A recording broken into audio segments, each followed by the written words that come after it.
네, 안녕하세요. 위키트리 소셜방송 시청자 여러분, 위키트리의 김경희 기자입니다.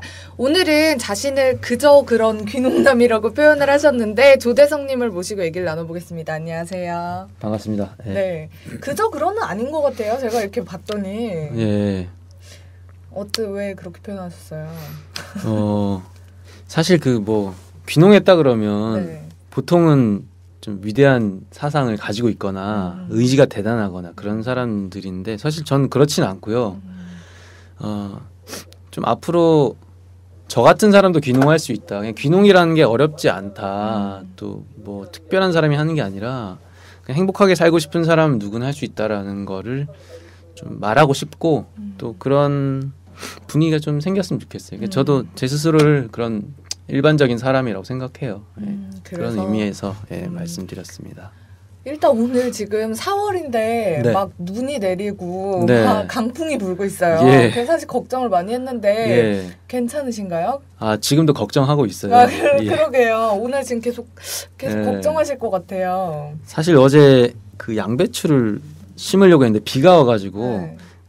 이제 보통 비닐을 치는데 양배추는 수분이 많이 필요해서 비닐이 많이 날아가거든요. 바람이 불면 비닐 날리면 아주 모양이 아주 좀 그렇죠. 네. 주로 뭐뭐 키우세요? 지금 노지에 양배추를 심었고 하우스에서 지금 모종을 키우고 있는데 한 22가지 정도 쌈채소를 이제 생산할 계획이에요. 뭔가 좀 탐이 나네요. 쌈채소. 네, 저도 채식을 해가지고 사실 저희 아내가 굉장히 좋아하고 있습니다. 그래요? 네. 그 얘기가 나왔으니까 말인데 제가 네. 알기로 귀농을 하신 시점이 네. 결혼을 하시고 또 아이를 낳고 나서 따님이 계시는데 그쵸. 따님을 낳고 나서 가신 걸로 알고 있어요. 네네. 혹시 막 반대하진 않으시던가요? 아는 친구 중에 귀농을 원하는 사람들이 있는데 귀농을 못하는 가장 큰 이유는 아내의 반대입니다. 근데 저는 참 그런 면에서 좀 복받은 게 저희 아내가 오히려 먼저 제안을 하고 찬성을 했어요. 그리고 저는 이제 저희 부모님한테는 항상 사후 보고 방식이거든요. 어릴 때부터.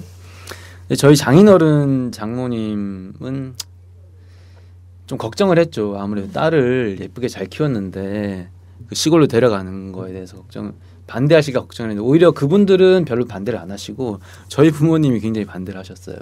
왜 좋은 직장이라고 알고 계시는 그 직장 다니다 왜 그만두냐라는 거에 되게 많이 서운해 하셨는데 지금은 아직 걱정은 하시죠. 제가 이제 보통은 수익을 좀 발생시켜야 그분들은 안심을 하시는데 그게 아직은 안 되고 있으니까 하지만 이제 놀러 오시거나 하면 참 좋아하시고 특히 손녀가 자라기에 좋은 환경이다라고 말씀을 하셔서 좋아하세요. 그러니까 우리가 쉽게 아이들이 자라기에는 좀 시골이 좋다. 뭐 저도 사실 그런 생각을 갖고 있긴 한데 그래도 실제로 뭐 교육도 해야 되고 뭐 이런 여러 가지 여건상 사람들이 오히려 도시를 찾아서 오잖아요. 그렇죠. 근데 뭐 아이를 키우시면서 보니까 어떠세요? 농촌과 도시 좀 뭐가 더 좋은 것 같으세요? 근데 시골도 시골 나름인데요. 제가 처음 살았던 집이랑 두 번째 살았던 집, 그러니까 제가 세 번째 지금 시골 내려와서 사는 집인데 집 주변이 좀 위험했어요. 차도가 이렇게 근처에 있고. 근데 지금 집은 좀 안쪽에 들어와 있고 동네 안쪽에 그래서 애가 밖에 나가 놀아도 한 30분 정도는 걱정을 안 해도 되는 그런 곳인데 어쨌든 아이가 흙을 만질 수 있고 그리고 자연을 보면서 자랄 수 있다는 거 그리고 제가 키운 농산물을 먹일 수 있다는 게 일단은 좋은 점이고 아이를 키우는 데 있어서 가장 중요한 거는 저는 그러니까 대학을 보낼 것이냐 말 것이냐라고 생각을 해요. 시골에서도 시골 분들은 대부분 자기 자식들은 자기와 같은 직업을 가지길 원치 않으세요. 그래서 대학을 보내려고 하거든요. 그러면 시골에서도 사교육비가 꽤 들어가요. 근데 그렇게 해서 그 사교육비를 감당하려고 농사를 지면 수지가 안 맞거든요. 그러니까 보통은 이제 농약을 치거나 규모를 확장하는 방식이죠. 저는 제 딸을 대학 보낼 생각은 없어요. 그러니까 애가 제가 사는 홍성군 홍동면에 이제 어린이집이나 초등학교, 중학교, 고등학교 그리고 대한대학까지 교육기관이 다 있는 면 단위에 다 있는 보기 드문 면인데 뭐 홈스쿨링 할 생각도 있고 어쨌든 대학을 나오지 않고 지역에서 교육받고 또 가정에서 교육받아서 지역에 정착하는 사람이 됐으면 좋겠다라고 저는 생각해요. 물론 제 딸이 원하면 다른 더 공부를 시킬 수도 있지만 그래서 그렇게 목표를 잡으면 사실 교육비에 그렇게 많이 돈이 들어가진 않거든요. 오히려 어린 나이 때부터 지역의 구성원으로 살아갈 수 있도록 교육시켜주고 또 부모와 함께 지내면서 안정성을 키워주는 게 저는 좋은 교육이라는 생각을 저희 부부는 하고 있어요. 네. 아이가 굉장히 해맑게 흙에서 뛰어놀고 있나요 요즘에? 추워서요. 애는 나가려고 하는데 저희가 좀 걱정을 하죠. 그래서 하루에 한 30분 정도? 근데 제가 지금 농사일을 하다 보니까 주로 애기 엄마가 데리고 나가서 놀거나 하죠. 그 좀 비슷한 저희가 지금 나누고 있는 얘기와 비슷한 질문들이 들어오고 있어요. 네네. 젊은 나이에 귀농을 결정하게 된 계기가 궁금하시다고 하고요. 네. 그다음에 또 하필 또 지금 장소를 선택을 하셨잖아요. 네. 그 장소를 선택한 이유 그것도 좀 궁금하시다고 하거든요. 네. 두 가지 질문 답 드리면 아기가 생기고 나서 어떤 생각을 했냐면요. 더 크면 고정 비용이 발생하겠다. 지금 떠나지 않으면 못 떠나겠다라는 생각을 했어요. 제가 아기가 6개월 때 이제 회사를 그만두고 결정을 했는데 어쨌든 몸이 가벼울 때 떠나자. 그리고 귀농을 결정했던 이유는 여러 가지가 있는데 제가 생각했던 거를 실천하면서 살려고 노력을 좀 했어요. 그런데 하다가 보니까 결정을 내린 건 뭐냐면 도시에서는 그런 실천을 지속 가능하게 하기 힘들다. 언젠가 내 생각이 변하거나 또 되게 외로움을 느꼈는데 사람들이 제가 뭐 고기를 안 먹는다든지 뭐 제가 보험을 깼었어요. 그러니까 여러 가지 이런 뭐 자전거를 타고 출퇴근도 해보고 그런 실천들을 하면 사람들의 반응은 저 되게 신기한 사람이다. 그렇게 생각하지 동의를 얻지는 못해요. 그러니까 처음에는 저도 신기하게 보니까 재밌잖아요. 근데 나중에 외롭더라고요. 그리고 내가 직장 생활에서 자꾸 직급이 올라가거나 아이가 크면 지금 생각을 계속 유지할 수 있을까라는 걱정이 됐고 지금 그 홍성을 선택한 이유는 홍성에 풀무학교라는 농업고등학교가 있고요. 그 농업고등학교 부설 전공부가 있어요. 2년 과정인데 인가긴 한데 어쨌든 대학으로 학력을 인정받지는 못하는 학교인데 거기서 유기농법을 2년 동안 가르쳐요. 거의 우리나라에 유일하다고 할 수 있는데 그래서 저는 연고도 없기 때문에 일단 그 학교에 농사를 배우러 들어갔는데 갔더니 그 지역이 농사 짓기가 좋고 특히 풀무학교 고등부 농업고등학교는 역사가 58년에 만들어졌는데 졸업생들이 지역에 굉장히 많이 남아있는 보기 드문 학교예요. 보통은 교육기관이라고 하면 지역에 공부 잘하는 애를 뽑아서 서울로 보내잖아요. 원래 교육기관의 목표는 그게 아니잖아요. 지역에 환원하는 게 목표인데. 근데 그거는 그냥 이론상에 있는 얘기인데 이 학교는 초기부터 지역에 남아서 지역을 발전시키자라는 그런 학교 모토가 있었고 그래서 실제로 굉장히 젊은 농사꾼들이 많고 그러다 보니까 귀농하시는 분들도 그쪽으로 많이 오고 커뮤니티가 형성이 잘 되어 있습니다. 그래서 저도 초기에 도움받거나 또 같이 일을 하는 사람들을 구하기가 쉽기 때문에 지금은 거기에 정착을 했죠. 그 실제로 지금 보시는 분들이 아마 그런 생각을 하실 거예요. 다들 나도 귀농을 하고 싶긴 하지만 어떻게 해야 되는지도 모르겠고 지금 진짜 가도 괜찮나 이런 생각을 하실 것 같아서 일단 네네. 어떤 삶을 사시다가 귀농을 하게 되셨는지를 좀 얘기를 해봐야 될 것 같아요. 굉장히 저는 보면서 되게 재능이 많으신 분이라는 생각이 들었어요. 예, 왜냐면 감사합니다. 예. 작곡과 또 우리나라의 가장 좋은 대학이라고 할 수 있는 곳에 작곡과를 졸업하셨어요. 네, 갑자기 음악에 원래 좀 재능이 있으셨나요? 좋은 말로 재능이고 이제 보통 잔재주라고 하죠. 제가 좀 집중력은 떨어지는데 잔재주는 많은 편인데 어릴 때 이제 교회를 다녔는데 교회를 가면 중학교 되면 남녀가 같이 이렇게 활동을 하잖아요. 그 여자들이 이 주목하는 남자는 대부분 기타를 치거나 피아노를 치거나 맞아요. 제 라이벌인 친구가 있었는데 걔가 어느 날 기타를 치는 거예요. 누님들의 시선이 그쪽으로 몰려가는 걸 느꼈어요. 그때 어떤 위기감을 느꼈죠. 그래서 초등학교 때 피아노를 한 2년 배웠는데 그냥 엄마의 권유로 했던 거고 그 굉장히 강력한 동기가 오니까 저도 기타를 하고 또 그 친구가 피아노를 치니까 저도 따라 치고 그때 뭐 아드레날린을 위한 발라드, 맥가이버, 여명의 눈동자 뭐 이런 거 있거든요.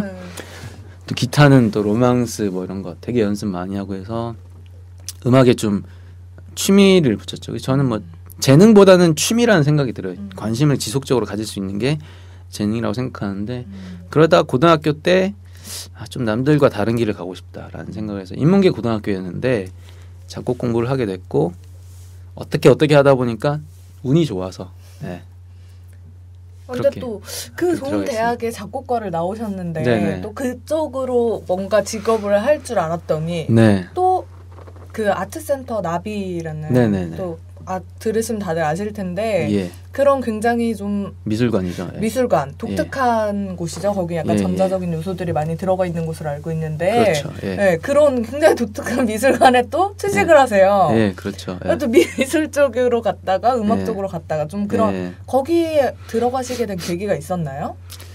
그러니까 우리나라에서 지금 전공을 살려서 직업을 가질 수 있는 것은 인문학이라든지 예술 쪽은 거의 없다고 봐도 될 것 같아요. 교수님 되거나 그런 게 대부분 많이 하는데 그래서 저는 일찍이 그 대학에서 가르치는 이 작곡이나 이런 거에 관심을 좀 제가 생각했던 음악과는 좀 다르다라는 생각을 했고 그래서 그 여러 가지 관심사가 많다 보니까 우연한 기회에 졸업하기 전에 영상 편집을 하는 작은 스튜디오에 친구가 일하고 있었던데 클래식 영상을 찍는 데였어요. 그래서 연주자들 촬영을 하고 DVD 만들어주는 데인데 제가 그 음악 뭐 영상에서 악장 구분이라든지 뭐 이런 거나 아는 교수님 소개해주는 역할로 들어갔다가 거기서 영상을 배웠죠.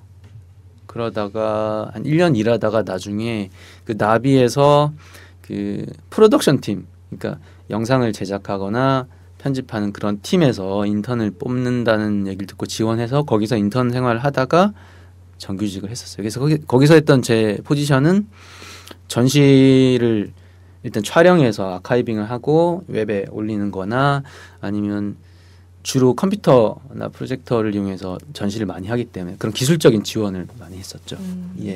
그러면은 지금 이제 귀농하고 나셔서 이렇게 그 수학을 하셨나요? 한 번이라도?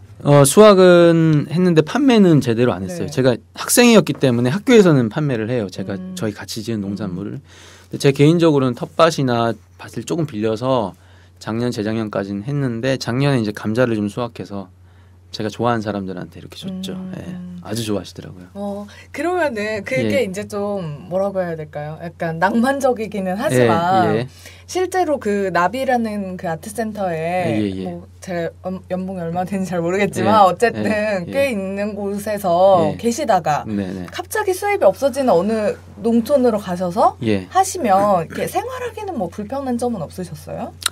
그러니까 사람들이 가지고 있는 고정관념이 있는데 저도 그런 생각을 했어요. 직장인들은 대부분 그런 생각을 하는데 직장을 그만두면 어떻게 사나라는 생각을 해요. 저도 직장 다닐 때 직장 그만둔 사람들 보면 진짜 좀 걱정이 됐어요. 제가 막막하고. 근데 직장 그만둬 보니까 일단은 주변에서 도움이 많이 들어오고 부모님 저희 도움을 받다가 다시 도와주시고 그리고 고정 수입이 없어도 살 수 있다라는 거를 제가 알게 됐어요.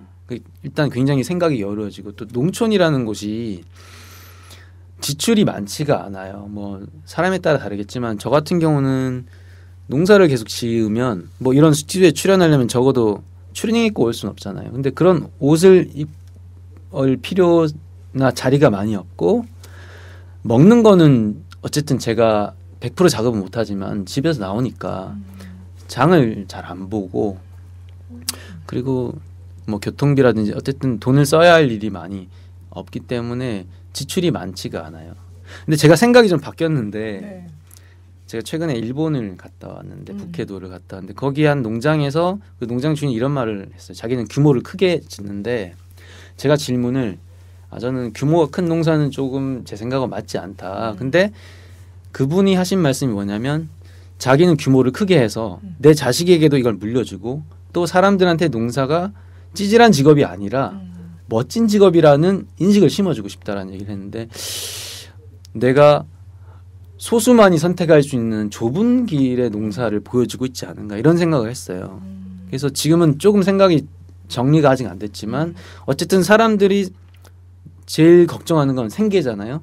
어떻게 생계를 해결할까라는 건 숫자로 보여주는 거죠. 내가 월 얼마 번다라는 얘기를. 그게 좀 사람들한테 제가 어떤 결과를 내면 사람들이 귀농을 생각할 때 어쨌든 길이 있으니까 그리고 자기가 계산을 해볼 수 있으니까 그래서 지금은 그런 수익에 대한 것도 좀 생각을 하고 있어요. 근데 어쨌든 쓰는 게 없으니까 그렇게 힘들지 않고 또 저희 동네는 뭐 민간 단체나 학교나 이런 단체가 굉장히 많이 있어요. 귀농자도 많고 젊은 사람도 많아서 그래서 뭐 제가 가진 잔재주로 이런저런 거 하면서 돈 조금씩 벌고 그렇게 살고 있습니다. 네. 그래서 저는 좀 오히려 반대라고 생각하는 게 네. 그 지금 TV나 이런 데 보면은 귀농한 사람들 뭐 찾아가서 하고 뭐 이런 네. 게 되게 많이 나오잖아요. 그렇죠. 근데 네. 꼭 그럴 때마다 나오는 게 귀농해서 네. 수십억의 수익을 뭐 네네네. 창출하고 있는 뭐 어떤 네. 사람 네. 뭐 무슨 아이템으로 귀농에 성공한 사람 네. 이런 것들만 주목을 받다 보니까 네. 아무래도 나는 갔는데 저렇게 못 벌면 어떡하지? 이런 걱정들을 더 하시는 것 같아요. 네, 그래서 예. 실제로는 좀 그렇게까지 돈이 많이 들거나 하지는 않는다는 거죠. 그렇죠. 또 수십억의 수억의 수익을 올리려면 투자를 그만큼 해야 돼요. 그만큼 빚을 지는 거죠. 대부분 크게 농사 지시는 분들 보면 시골에 대부분 빚이 크게 있어요. 뭐 부모님한테 땅을 많이 물려받은 사람들도 그렇고. 그래서 사실 그런 거는 일단 속지 마시고요. 예. 네, 행복하게 그러니까 저는 이제 제일 중요한 게 농촌에서 살려면 이 도시랑 다르게 지역 공동체가 굉장히 잘 보존돼 있어요. 그 지역에 먼저 정착하는 게 우선이라고 생각해요. 그러니까 내가 사는 동네에 우리 마을에 어떤 마을에 내 역할이나 자리가 주어졌을 때 사람들은 일단은 농촌에서 많이 도와주거든요. 근데 정착하지 않고 돈을 먼저 생각한다면 계산이 안 나오거든요. 근데 저는 귀농하는 사람들이 유리한 게 뭐냐면 도시에서 자기의 전문 영역을 가지고 일을 하고 있었단 말이죠. 예를 들어 컴퓨터를 잘 다루는 사람이라든지 회계를 잘 보는 사람들은 농촌에도 분명히 그런 일들이 필요해요. 농촌에도 단체가 있고 사람 사는 데이기 때문에. 그래서 근데 나이 드신 분들은 그런 역할을 못 한단 말이죠. 그러니까 자기가 마을이나 그 지역 공동체에 어떤 역할을 기여하게 되면 자연스럽게 자리가 잡히고 그러면서 농사를 조금씩 지으면 공동체 구성원으로 충분히 살아갈 수가 있는 오히려 행복하게 살 수 있는 여건이 된다고 생각합니다. 그게 먼저 저는 중요하다고 생각해요. 예. 아무래도 그 농사를 지으시면서 환경이나 이쪽에 대해서도 아마 관심을 많이 갖게 되신 것 같은데 그 좀 이렇게 관심 많으시다고 들었는데 네. 주로 좀 어떤 분야에 관심 많으신가요? 처음에 직장 생활할 때는 그 이산화탄소에 대한 관심이 많았어요. 그러니까 그 채식을 하게 된 것도 축사에서 발생하는 소화를 시키면서 나오는 메탄이 굉장히 많다. 자동차보다 더 많다라는 사실을 알고 나서 좀 끊어봐야겠다 이런 생각을 했는데 그래서 뭐 자전거로 출퇴근도 해보고 했는데 정작 내가 도시에서 살면서 도시에서 살아가는 자체가 이산화탄소를 굉장히 많이 발생시키잖아요. 이 시스템 자체가. 그래서 뭐 귀농을 결정한 중요한 동기 중에 하나였고 근데 시골에 내려와서 제가 좀 충격을 받은 사태가 있었는데 작년 3월 11일에 후쿠시마에서 원자력 발전소가 폭발을 했잖아요. 네. 그런데 그러고 나서 제가 강의를 저희 지역에 그 녹색평론 발행자이신 그 김종철 선생님하고 또 하승수 변호사 시민활동 하시던 분인데 강의를 오셔서 원자력에 대한 강의를 했어요. 그걸 보고 또 그와 관련해서 체르노빌 전투라고 해서 그 체르노빌에서 그 원자력 그 레닌 핵발전소가 폭발했던 사고를 다룬 다큐멘터리가 있는데 그걸 보고 사실 굉장히 충격을 받았어요. 원자력에서 나오는 방사능이라는 물질이 눈에 보이지 않기 때문에 사람들이 어떻게 대처를 하기가 굉장히 힘든데 그로 인한 피해가 너무 크다, 심각하다. 그리고 일본에서 일어난 사고가 되게 심각한데 이 원자력의 속성 자체가 산업 속성 자체가 정보 공개를 안 하고 사실을 잘 밝히지 않습니다. 그래서 알면 알수록 위험하다는 생각이 들었고 그래서 작년 12월부터 녹색당이 우리나라에 그 후쿠시마 사태로 충격을 받았던 사람들이 어쨌든 우리도 녹색당을 만들자. 독일에서 녹색당이 정치에 진출해서 그 탈핵을 선언하고 재생에너지를 발전시켰던 사례가 있기 때문에 우리나라도 해보자 해서 지금 5,000명 정도가 모여가지고 창당을 3월에 했어요. 저 같은 농민이나 뭐 시민 활동가나 주부들이. 그래서 저도 지금 녹색당 당원을 평당원으로서 활동을 하고 있죠. 예. 아무래도 녹색당이라는 곳이 뭐 말씀하신 것처럼 좀 이름부터가 네. 이미 뭔가 환경 문제에 대해서 얘기할 것 같은 이름이긴 그렇죠. 한데 네. 하지만 좀 잘 알려지지 않았기 때문에 많은 분들이 모르세요. 네. 주된 당의 정책이라고 할까요? 그런 것들이 뭐가 있는 곳이죠? 일단 녹색당은 먼저 그 사례가 유럽에서만 있었는데 그 독일 같은 경우가 체르노빌 사건 이후에 유럽이 굉장히 충격을 많이 받았거든요. 그 체르노빌에서 발생된 방사능 그 구름이 유럽으로 바람을 따라 갔어요. 거기서 낙진으로 인해서 굉장히 많은 갑상선암 환자들이 많이 발생했고, 그래서 그때는 굉장히 심각한 문제여서 독일에서 그 녹색당이 많이 운동을 하게 됐고, 98년에 녹색당이 사회민주당하고 이제 제1야당하고 연합정부를 형성해서 정권을 잡아요. 그러고 나서 2000년, 2002년에 탈핵 관련 법안과 재생에너지법을 통과시키고 독일 정부가 향후 몇십 년 안에 원자력을 완전히 폐기하겠다는 선언을 하게 되죠. 그 이후에 재생 관련 에너지가 산업이 폭발적으로 성장을 해요. 태양광이라든지 풍력 발전 이런 것들이. 그래서 지금 독일 같은 경우는 재생에너지가 원자력으로 생산되는 전기를 발전 비율이 앞질렀어요. 이제 그런 사례를 보면서 우리나라도 지금 우리나라 원자력 발전소 개수가 23개, 지금 가동되고 있는 게 23개고요. 내년까지 5개가 더 지어집니다. 그러면 28개. 정부에서 2020 몇 년까지 19개를 그러니까 더 만들려고 해서 총 42개가 2020 몇 년까지 건설이 되고요. 지금 또 최근에 영덕하고 울진에 신규 원자력 발전소 부지가 결정됐잖아요. 그것까지 다 합하면 56개가 돼요. 근데 이 좁은 나라에 지금 도쿄에서 300km 이상, 그러니까 200 몇 킬로 떨어진 후쿠시마에서 폭발했는데 도쿄에서도 위험한 방사선 물질이 검출이 돼요. 그러니까 고오염 지구가 한 300km 정도 반경이 되는데 우리나라에서 원자력 발전소 사고가 하나라도 일어나면 우리나라 전체가 고위험군이 되는 거예요. 나라가 좁기 때문에. 근데 이 좁은 나라에 56개를 향후에 건설 계획은 있는 것도 있지만 그게 그렇게 많다는 게 저는 너무나 위험하게 느껴지거든요. 실제로 우리나라에서 밝혀진 원래 공개를 안 하는 산업인데 들킨 게 600 몇 건 정도의 사고 건수가 있어요. 크고 작은 사고 건수가. 또 최근에는 고리 원자력 발전소 재가동 결정한 곳에서 디젤 비상발전이 고장나는 사고도 있었죠.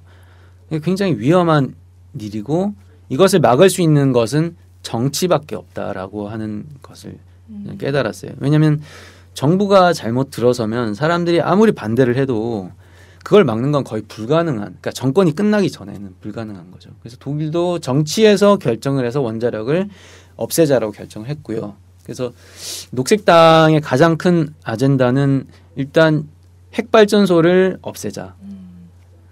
지금 짓고 있는 거 그만두고 발전시키는 건 계속 하다가 수명이 끝나면 폐기하자.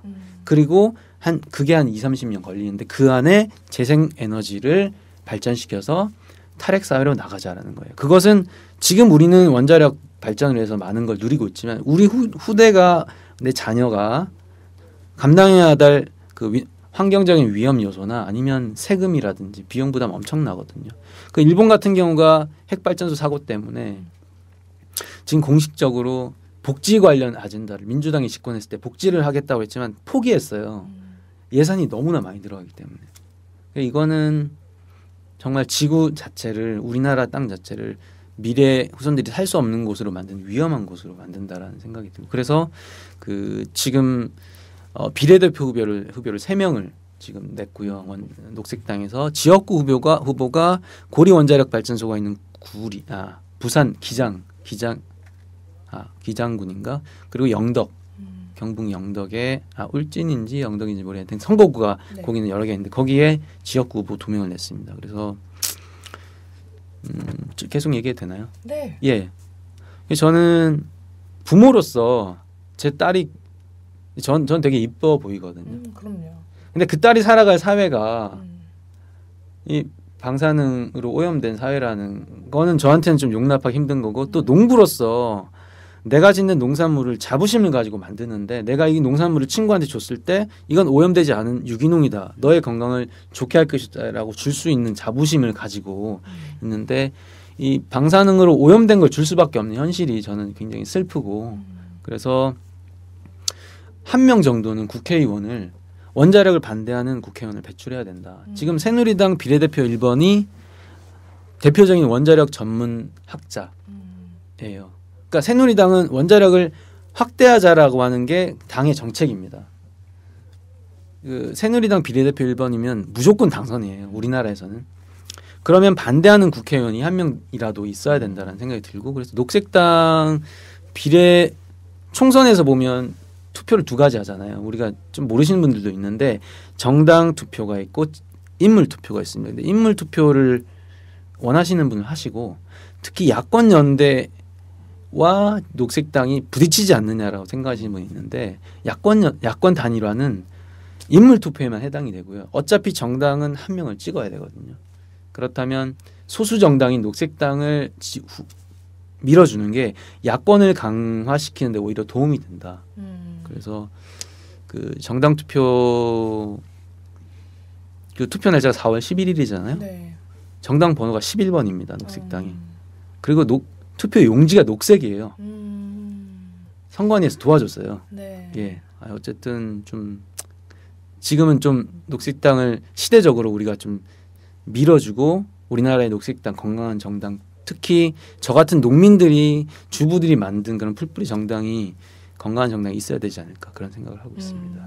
네, 좀 약간 맞추기 같은데 11일이고 11분 준비하신 것 같아요, 좀. 아니 그 저희가 준비한 게 아니라 네. 선관위에서 도와줬다라고 저희는 생각하고 있어요. 그래서 그거 보시면서 이렇게 얘기하겠구나 이게 살짝 생각하신 것 같은데 네, 그 지금 아무래도 뭐 그렇게 원자력 문제가 뭐 심각하다 뭐 이렇게 말을 해도 사실 얼마 전에 뭐 일본 다녀오셨잖아요. 실제로 우리 먹거리만큼 그 중요한 사람들에게 빠르게 오는 게 없을 거예요. 그렇죠. 아마.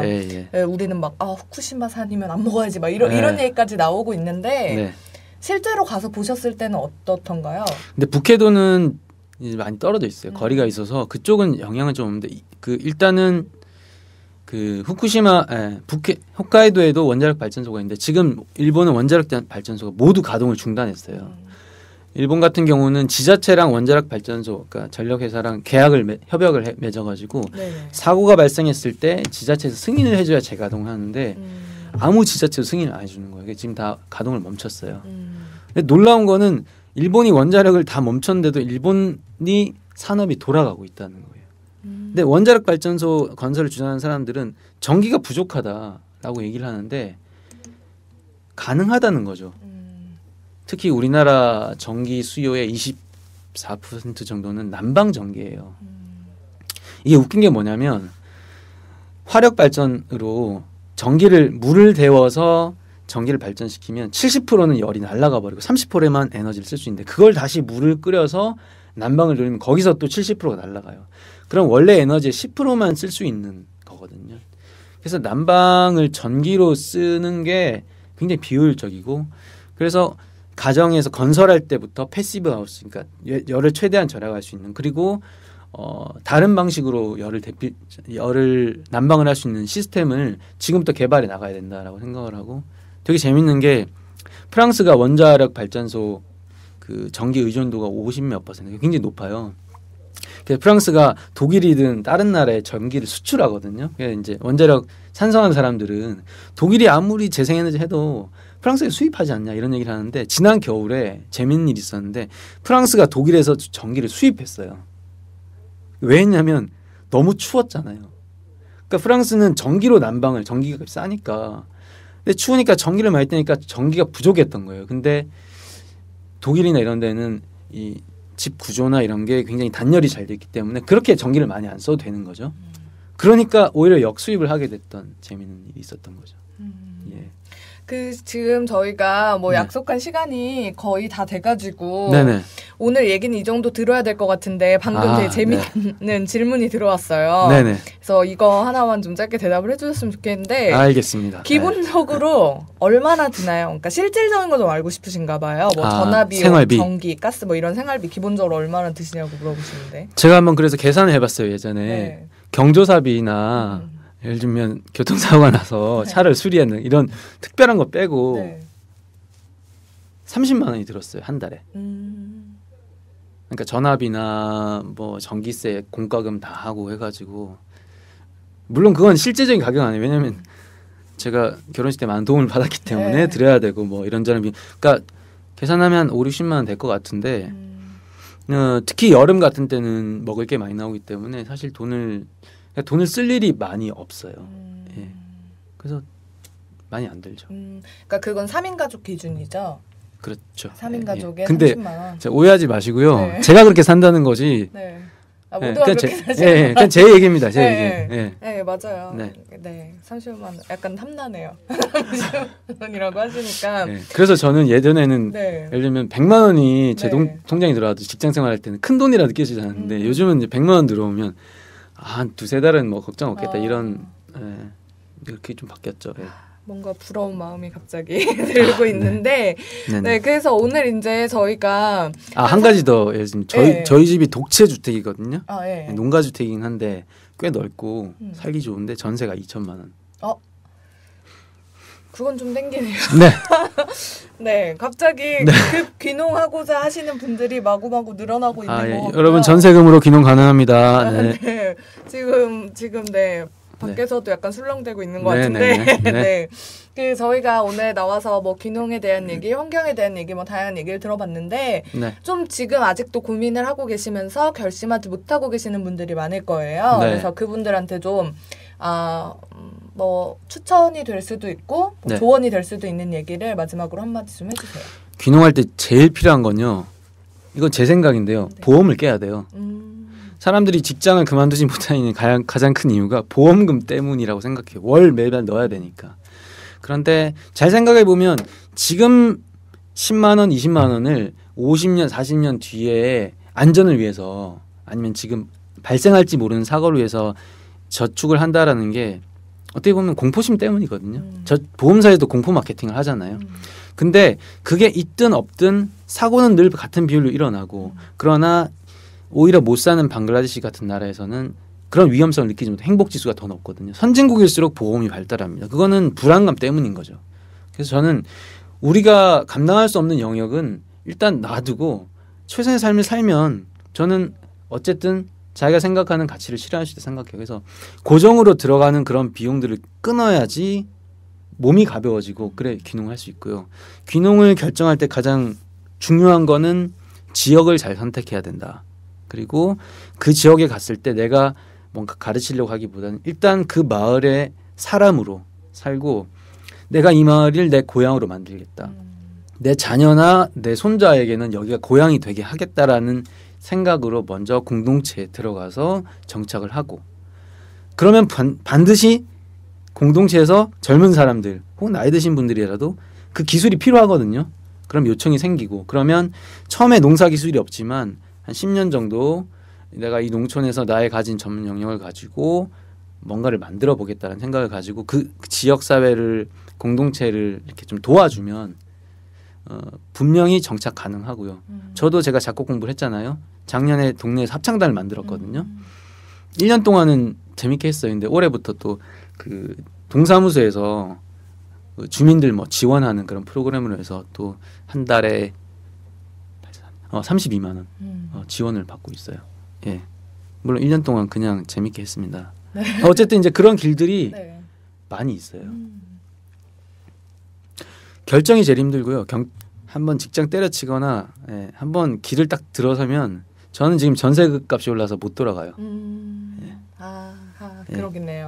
어쨌든 그리고 저는 한 가지 더 얘기를 하면 서울 생각을 하면 정말 행복해요. 내가 거기서 어떻게 살았나 싶은 생각이 들 정도로. 그 제가 처음 시골 왔다가 서울에 올라가서 깜짝 놀랐던 게 제일 낯선 게 뭐였냐면 밀폐된 공간에서 낯선 사람과 둘이 같이 있는데 인사를 안 하는 게 너무 낯선 거예요. 시골은 사람이 많이 없어서 일단 사람을 보면 반갑거든요. 마을 사람들 인사를 하게 되고 근데 서울에는 사람을 봤을 때 반갑지가 않고 부담스럽잖아요. 아파트에서도 서로 인사 안 하는 게 예의고 그걸 보면서 닭이나 소를 키울 때 적정 공간이 있어요. 그러니까 한 평당 몇 마리를 키우는 게 제일 적합하다라는 게 있는데 저는 사람도 살아가는데 적정 공간이 있다는 생각이 들어요. 서로 그리워할 만한 공간. 아파트 그 한 200~300평 안에 수백 명이 산다면 그냥 닭장에 막 이렇게 사는 것처럼 서로가 부대끼는 거죠. 그런데 적절하게 좀 떨어져서 살게 되면 정말 서로 그리워하고 자연스럽게 지역을 기반으로 한 공동체가 형성될 수 있는 조건이다 생각이 돼요. 그래서 뭐 여러 가지로 할 말은 많은데 어쨌든 뭐 결정하고 싶으신 분이 있다면 일단 결정하셔도 좋다. 네, 용기를 좀 드리고 싶습니다. 네, 그 혹시 또 뭐 더 조언을 구하고 싶으신 분이 있으시면 연락을 주시면은 저희가 연결을 해드려도 되나요? 네, 연결해 주시고요. 제 페이스북 친구 신청 부탁드립니다. 네네, 그렇게 하셔가지고 좀 소통을 해보셔도 좋을 것 같다는 생각이 들고요. 네네. 네, 그 보험금 얘기 아까 하셔가지고 보험회사에서 혹시 화내지 않으실지 모르겠어요. 아, 보험 저 영업하신 분께 죄송합니다. 이건 그냥 제 개인적인 생각이니까요. 전 보험 5개 있어요. 아, 예. 네. 저는 2개 있었는데. 네, 저는 많이 들어놨으니까 화내지 마셨으면 좋겠고요.